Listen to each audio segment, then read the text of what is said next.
কারণ গুগলি শিখবো। আচ্ছা, গুগলি করতে গেলে প্রথমে আমাদেরকে এই রিস্টটা যেমন আছে দেখি তেমনই, শুধু ফিঙ্গার পজিশনটা যেমন থাকবে সব সেম থাকবে, শুধু রিস্টটাকে এই ব্যাক ফ্লিপ করতে হবে। রিস্টটা পেছন দিয়ে বলটা ফ্লিপ হবে, আর আমার কানের পাশ থেকে হাতটা আসবে, রিস্টটা ব্যাক ফ্লিপ হবে, করতে হবে, এই আর ব্যাক রিস্টটা ব্যাক না দিলে কানের পাশ দিয়ে বলবো। কানে পাশ। ঠিক আছে, খুবই সহজ। আমরা প্রথমে চেষ্টা করি দাঁড়িয়ে দাঁড়িয়ে, প্রথমে দাঁড়িয়ে দাঁড়িয়ে এরকম উল্টো দাঁড়িয়ে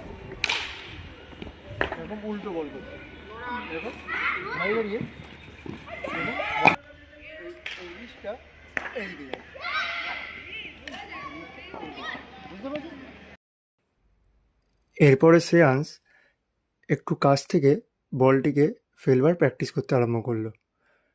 তারপর আমি ওকে বললাম, যখন তুমি কনফিডেন্স পাবে তখন তুমি দূর থেকে বোলিং করবে। এই দেখুন, ও যখন ফুল রান আপে দূর থেকে বোলিং করলো, প্রথম বলটি খুব ভালো চেষ্টা করেছে, এবং তারপরের বলটি কি সুন্দর গুগলি করবে। দেখুন, লেগ স্পিনের উল্টো গুগলি। দেখুন বলটি পড়লো এবং অসাধারণভাবে গুগলি হলো।